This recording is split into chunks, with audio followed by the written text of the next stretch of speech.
सिद्धेभ्य। ओम नमः सिद्धेभ्य। हम सभी लोगों के बीच में एक और मुनि धर्म पर आक्षेप करने की गलत पद्धति सामने आई है। वह यह आती है कि साधु की वैयावृत्ति कैसे हो, कौन करे और क्या उसमें बात आती है।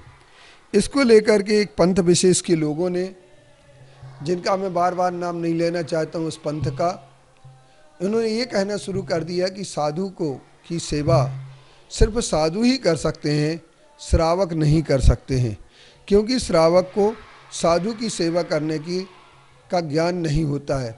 लेकिन ऐसा नहीं है।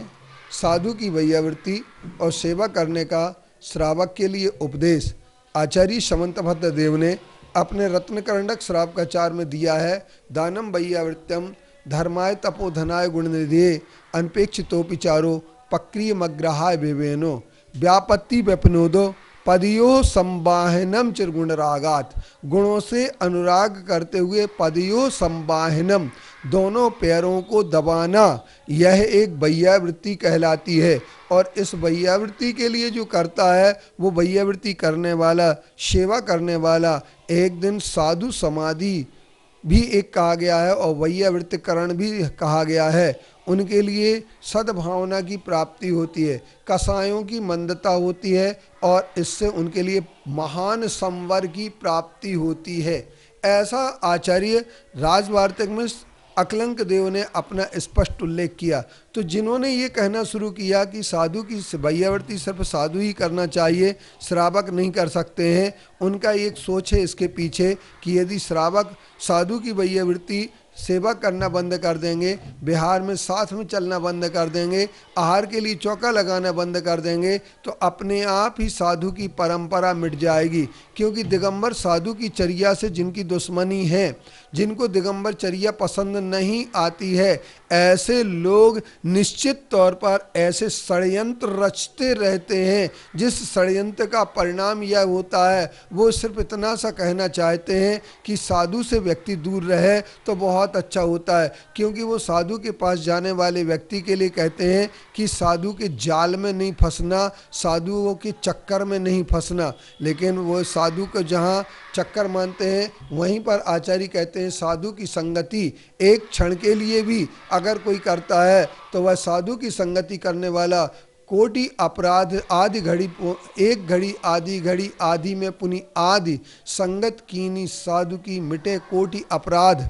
गोस्वामी तुलसीदास जी ने रामचरितमानस में यह कह दिया है कि एक घड़ी आदि में पुनि आध, एक घड़ी अथवा आधी घड़ी और आधी में भी फिर आधी घड़ी भी अगर साधुओं की संगत कीनी साधु की मिटे कोटि अपराध, करोड़ों पाप नष्ट हो जाते हैं। और जैन दर्शन के महान ग्रंथ रत्नकरंडक श्रावकाचार में साधु की संगति करने का उपदेश दिया गया है। और यह कहा गया उच्चय गोत्तम प्रणतेर भोगो दाना दोपासनात् पूजा भक्ति सुंदर रूपम स्तुनात् कीर्तिस तपुनिधिषु।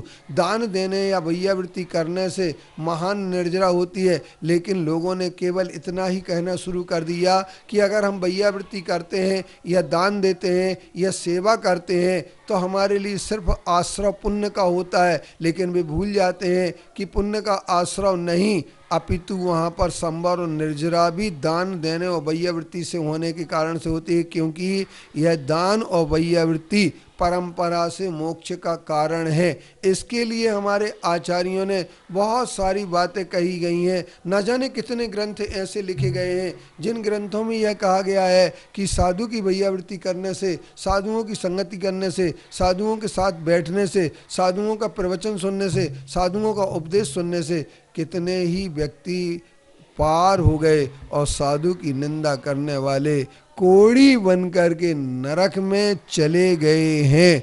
ऐसा आप सब लोगों के लिए निर्णय कर लेना चाहिए। और जो इस निर्णय को नहीं कर रहे हैं और इससे विपरीत जो व्याख्यान कर रहे हैं, इससे विपरीत जो अपनी बात कह रहे हैं, उन लोगों के लिए मैं कह देना चाहता हूं कि उन सब के लिए बहुत सोचना पड़ेगा। हमें किसी से बैर नहीं, हमें किसी से प्रीति नहीं, आगम की बात कहें हरदम, यह हम सच्ची रीत यही हमारी यही रीति है कि हम आगम की सच्ची बात कहें। हमें किसी से बैर नहीं है, हमें किसी से प्यार नहीं है, प्रीति नहीं है, किंतु आगम की बात, सच्ची सच्ची बात कहना हमारी यही रीति, यही होना चाहिए। तो हम लोग आगम की बात कहना शुरू करें, आगम की बात सुने, आगम की बात समझें और आगम की बात मानें, जिससे कि हमारा भविष्य उज्जवल हो, मोक्ष की प्राप्ति हो और हम नरक आदि दुख से बचें, माया तैरग्योनस्य त्रिंच गति दुर्गति से बचें। यही हमारे कल्याण की बात है। ओम शांति, ओम शांति,